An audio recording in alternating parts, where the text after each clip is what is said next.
Salam Bapak Ibu, saudara-saudara semua. Kita lanjutkan kembali ya untuk pembahasan kita tentang tokoh-tokoh di dalam Alkitab. Dan pada kesempatan ini kita akan belajar kembali lanjutkan dari tokoh dalam Perjanjian Baru. Nah, saya kasih clue tokoh kita saat ini, saudara-saudara. Tokoh kita ini ditulis di dalam Kisah Para Rasul pasal 10. Diceritakan tentang hidupnya secara khusus di pasal ini, saudara-saudara. Kalau saudara punya Alkitab, segera buka. Nah, saudara sudah ketemu. Oke, nah kita kasih clue lagi. Mungkin saudara nggak punya Alkitab saat ini, nggak pegang ya. Tapi kita mau kasih clue, mungkin saudara bisa tebak. Di dalam Kisah Para Rasul pasal 10 diceritakan begini, saudara-saudara. Tokoh kita ini tinggal di sebuah daerah atau kota. Dan kota ini merupakan kota yang ramai pada masanya, kota yang sibuk pada masanya, dan kota ini menjadi tempat orang-orang penting atau para pejabat penting dari Kekaisaran Romawi, mereka tinggal di sana, saudara-saudara.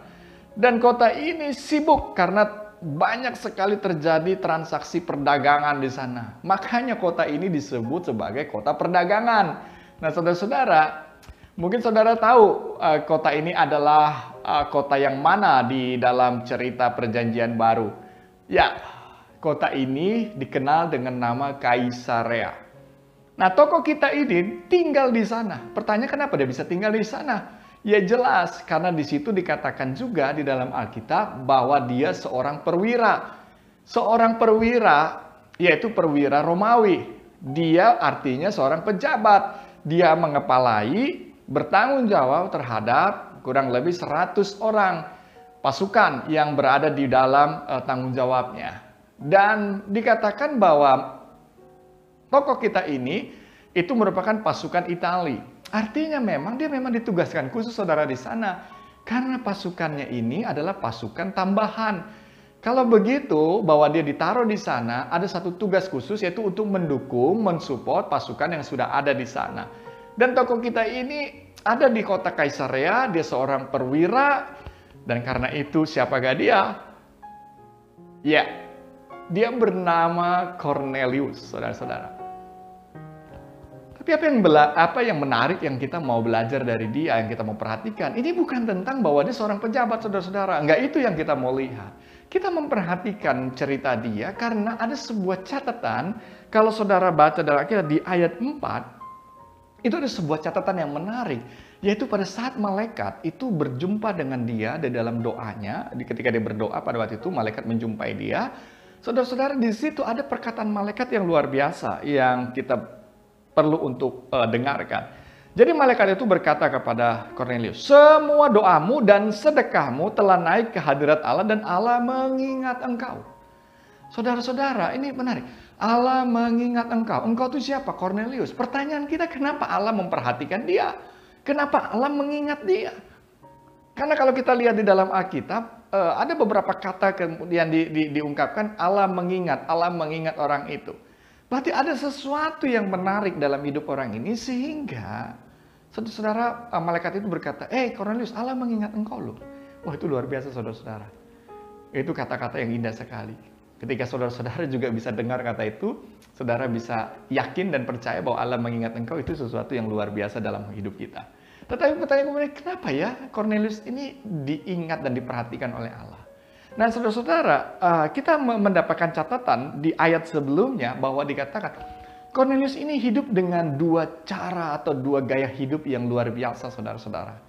Bahwa dia dikatakan di situ, ia saleh, dikatakan. Ia saleh, bukan hanya ia, tetapi di situ dilanjutkan lagi. Ia serta seisi rumahnya takut akan Allah.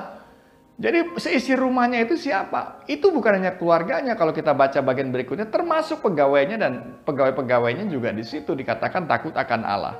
Dan ia memberi banyak sedekah kepada umat Yahudi. Ya, dia memberikan banyak sedekah kepada umat Yahudi dan senantiasa berdoa kepada Allah. Dan jadi saudara-saudara, kalau kita perhatikan ayat ini, saudara-saudara, ada dua gaya hidup yang ditunjukkan di situ dalam kehidupan Cornelius. Yang pertama, ia hidup belajar untuk hidup di dalam kesalehannya. Nah, kesalehan ini berbicara tentang apa, saudara-saudara? Kesalehan ini berbicara tentang sebuah cara hidup atau komitmen atau atau keputusan atau satu tindakan untuk terus-menerus membangun relasinya dengan Allah. Membangun relasinya dengan Allah dengan cara apa? Kalau di dalam Alkitab ini kita bilang, dia terus senantiasa, saudara-saudara. Dia senantiasa berdoa kepada Allah. Artinya apa? Bahwa Cornelius belajar untuk mengisi hidupnya itu, menjalani kehidupannya itu, tidak pernah melepaskan diri dari sebuah kehidupan doanya. Artinya dia belajar firman Tuhan, dia beribadah ya di dalam doa dan firman seperti itu, saudara-saudara. Dia belajar di situ dan itu senantiasa dia belajar untuk hidup di situ. Karena di dalam situasi tindakan seperti itu, saudara-saudara, dia ingin membangun sebuah relasi dengan Tuhan. Dan cara hidup kesalehan ini, ya, kesalehan ini itu memunculkan satu hal yang tumbuh dalam dirinya. Itu apa? Bahwa dia merasakan kedekatan dengan Tuhan. Dia takut, dia memiliki perasaan hormat kepada Allah. Nah, ini cara hidup yang pertama yang kita belajar dari Cornelius, menjaga kesalehan hidupnya di tengah-tengah segala situasi. Lalu yang kedua, saudara-saudara, kita belajar di situ bahwa dia dikatakan banyak memberi sedekah kepada umat Yahudi.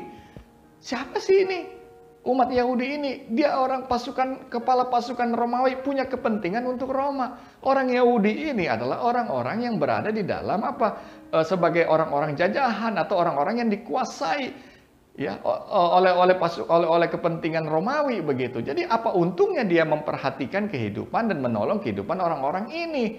Tetapi ternyata kesalehan itu membuat kemudian muncul sebuah tindakan yang disebut dengan kemurahan hati.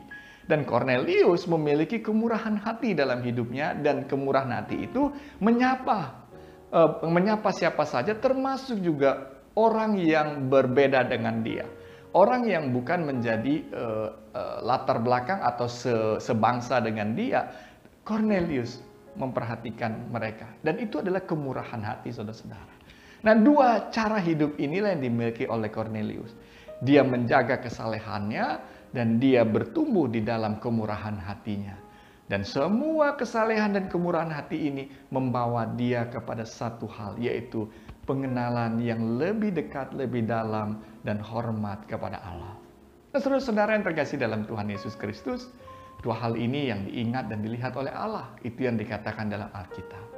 Dua hal ini, kesalehan dan kemurahan hati, itu juga menjadi persoalan bagi kita saat ini, saudara-saudara. Di tengah-tengah situasi pandemi ini, kita tertantang, kita terjebak atau kita tergoda untuk keluar daripada kesalehan hidup kita. Kesalehan dalam arti senantiasa untuk membangun relasi dengan Allah di dalam doa, firman, dan ibadah. Banyak godaan, saudara-saudara. Bahkan ketika kita pun beribadah, kita pun beribadah bukan lagi di dalam hormat dan takut akan Allah. Dan itu menjadi sebuah kenyataan yang saat ini terjadi di tengah-tengah pandemi ini dengan cara online dan sebagainya. Tapi hari ini kita belajar, saudara-saudara, bahwa kesalehan itu menjadi penting juga di hadapan Allah. Karena kesalehan itu bukan sebagai sebuah tampilan, bukan itu, tapi kesalehan yang membuat saudara semakin dekat dengan Allah dan memiliki rasa hormat yang bertambah-tambah lagi kepada Kristus. Itu kesalehan yang dilihat oleh Allah, yang diingat. Lalu yang kedua, di tengah-tengah pandemi ini, kita juga sibuk untuk memikirkan diri kita sendiri, saudara-saudara. Ya, kita sibuk mengamankan diri kita sendiri. Sehingga kemurahan hati menjadi satu tema, menjadi satu isu di dalam pertumbuhan spiritual kita. Dalam kehidupan kita.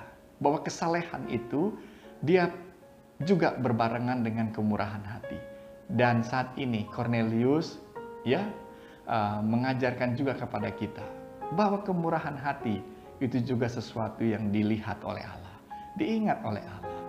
Dan kemurahan hati ini itu bisa memancar kepada siapapun. Sebagaimana Cornelius kepada orang-orang Yahudi dan kepada juga orang-orang seisi rumahnya, anak-anak buahnya, kepada siapapun. Karena kemurahan hati itu tidak bisa dibatasi oleh apapun, saudara-saudara. Dan hari ini saya mau ajak saudara melalui kehidupan Cornelius. Ayo kita sama-sama saling support lah. Kita sama-sama saling dukung.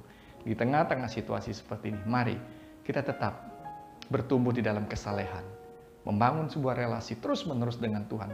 Dan rasa hormat kepada Tuhan Allah kita, Kristus, Yesus Tuhan dan Juru Selamat kita, semakin bertambah hari demi hari.